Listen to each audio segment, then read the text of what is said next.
Anyamata amulungun musimenya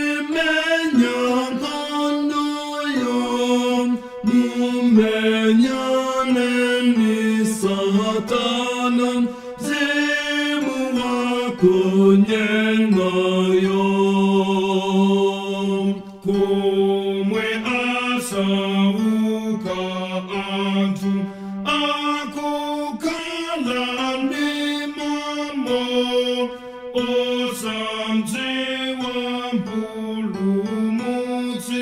puzitani koseko kumangidwa antu nayo myambo yoipitayo pomwe amaopatabe masulani goliro walitani nyaliyani ikachoteni mami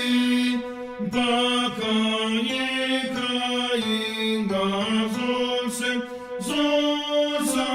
utamzikuri akutopani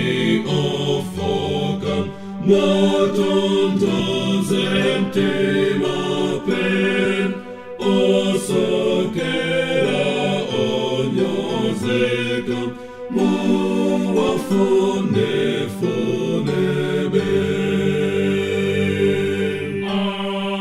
achisoni ovutigwa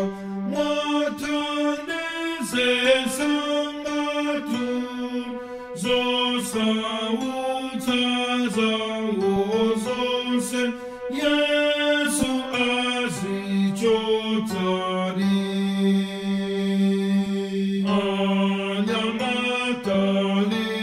anyamatalimikani